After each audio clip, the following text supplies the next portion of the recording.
દાંતીવાડા કૃષિ યુનિવર્સિટી ખાતે thalassemia screening કેમ્પનું આયોજન વિવિધ વિભાગના કુલ 350થી વધારે વિદ્યાર્થીઓનું સ્ક્રીનિંગ તથા માર્ગદર્શન અપાયું। સરદાર કૃષિનગર દાંતીવાડા કૃષિ યુનિવર્સિટીના કુલપતિ શ્રી ડોક્ટર R.M. ચૌહાણના માર્ગદર્શન હેઠળ યુનિવર્સિટી ખાતે થેલેસેમિયા સ્ક્રીનિંગનું કેમ્પનું આયોજન કરવામાં આવ્યું હતું। વિદ્યાર્થી કલ્યાણની કચેરી દ્વારા રાષ્ટ્રીય સેવા યોજના અંતર્ગત Indian red cross society Gujarat રાજ્યના શાખા તેમજ અમદાવાદના સહયોગથી આ કેમ્પનું આયોજન કરાયું હતું। આ કેમ્પમાં સરદાર કૃષિ યુનિવર્સિટી મહાવિદ્યાલય અને પોલિટેકનિકના પ્રથમ સત્રના તમામ વિદ્યાર્થીઓ તથા અગાઉના વર્ષમાં થેલેસેમિયા સ્ક્રીનિંગથી વંચિત રહેલા વિદ્યાર્થીઓએ કેમ્પનો લાભ લીધો હતો। કેમ્પનું આયોજન વીર સાવરકર હોલ યુનિવર્સિટી ભવન ખાતે કરવામાં આવ્યું હતું।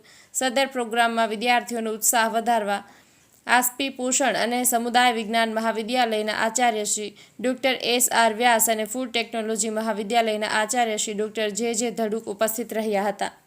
કેમ્પ થકી વિદ્યાર્થીઓને થેલેસેમિયા, સિકલ સેલ શું છે, થેલેસેમિયા મેજર કે થેલેસેમિયા માઇનોર આવે તો શું કાળજી રાખવી જોઈએ તેના અંતર્ગત વિદ્યાર્થીઓને માહિતગાર કરવામાં આવ્યા હતા। ત્યારબાદ ટેસ્ટિંગ માટેના સેમ્પલ લેવાની પ્રક્રિયા હાથ ધરાઈ હતી। કુલ 350થી વધારે વિદ્યાર્થીઓનું સ્ક્રીનિંગ કરાયું હતું। સદર થેલેસેમિયા સ્ક્રીનિંગ કેમ્પને સફળ બનાવવા માટે નિયામક શ્રી વિદ્યાર્થી કલ્યાણ ડોક્ટર K.P. ઠાકર અને ખેતીવાડી અધિકારી ડોક્ટર રાજેશકુમાર પટેલ અને તેમની સમગ્ર ટીમ ખૂબ જ જહેમત ઉઠાવી હતી।